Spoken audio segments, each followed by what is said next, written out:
Welcome to Workstyle Stories, because life changes and every life is different.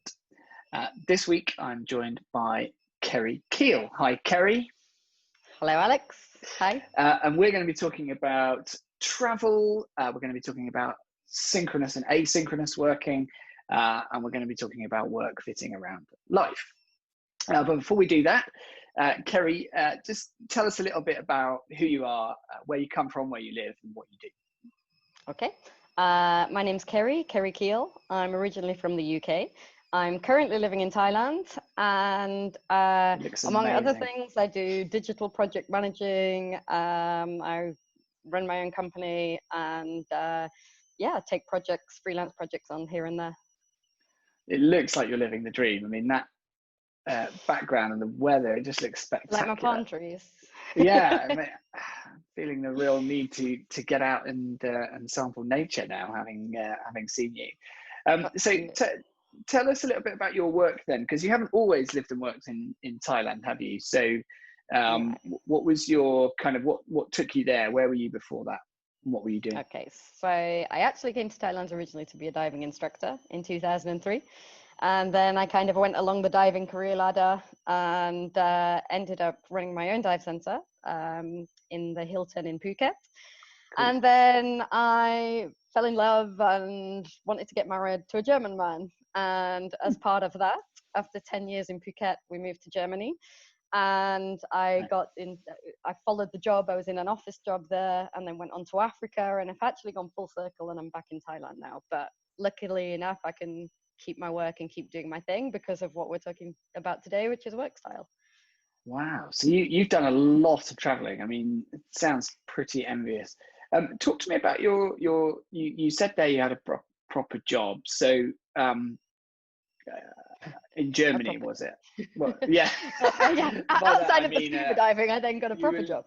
You were living the 9-to-5 dream. So talk to me about that, and how did that work? So you went to Germany with your fella, and what was it like?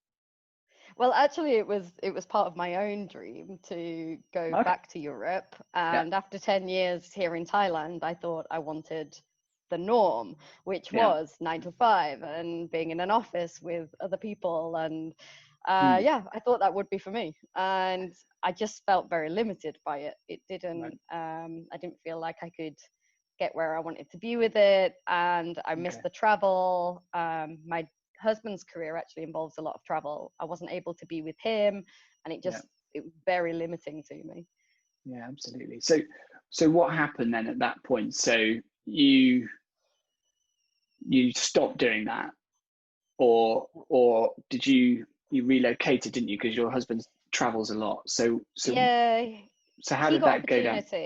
He got opportunity to move to Africa, and and actually, I think the first thing that came with me was the stress of that, because, I didn't want to lose my job, but I did want to be with my husband, and it was really stressful. It's how do I make this happen? Yeah. And, that takes its toll on your mental health. Actually, it takes its toll on your relationship, and I needed to find a way. And that's when I started to look into freelancing and, how could I retrain? How do I have the time to retrain? How do I do that? And I just had to take a serious think about getting out of the traditional, let's say 9-to-5, but the traditional working model, and find something new that works. Yeah. Okay. So you moved whilst you did that job though, right? So you didn't just do it in Germany, is that right? So you were doing it from all over. So that's quite forward thinking of them to kind of let you do that. But how was it in reality, working, being the remote worker, if you like, of the team when a team is in Germany? Was that? I know what you mean, because when I first moved, I found myself, I was actually in Africa. I was in Uganda first and later in Nigeria.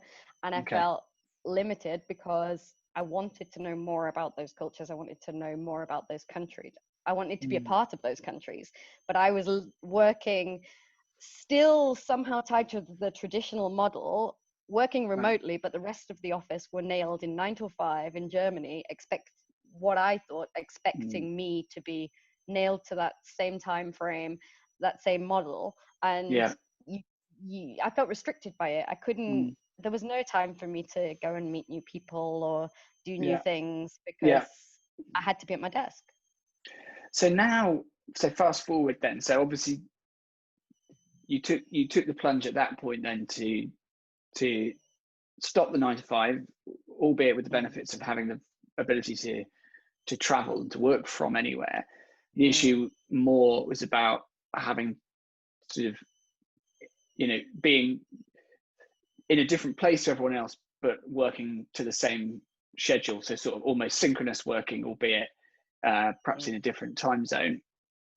So you obviously decided to change direction, and you are where you are now. So tell me a little bit now about what you do differently to then.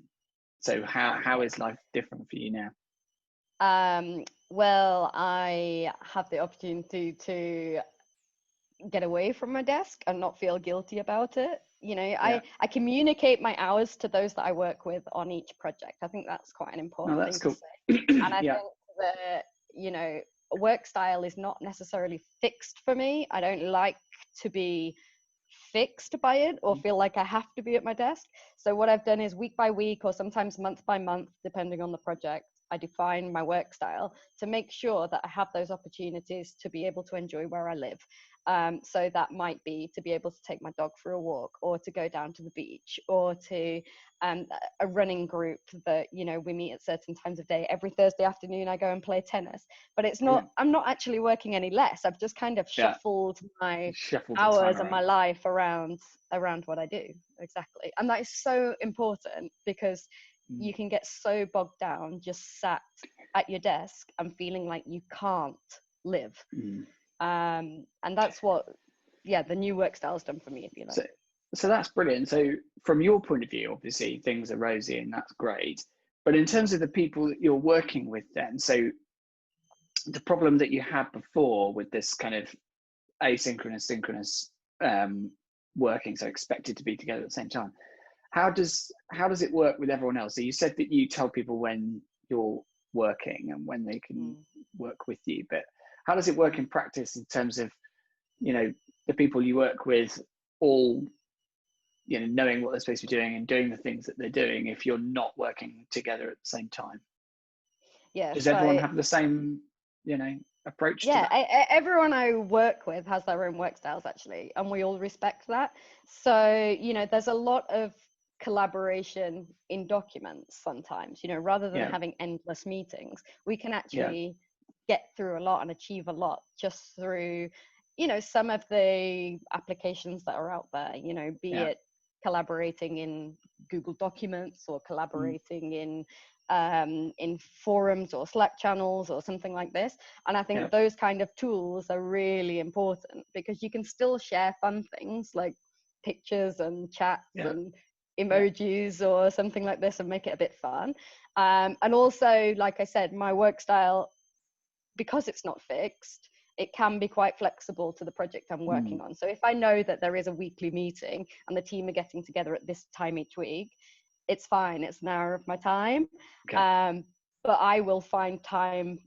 I'll work around that. So, if it happens that on a Friday, suddenly I'm working a lot of afternoons, I won't work Friday mornings for a month or something like this. It works. Good for you. For me, anyway.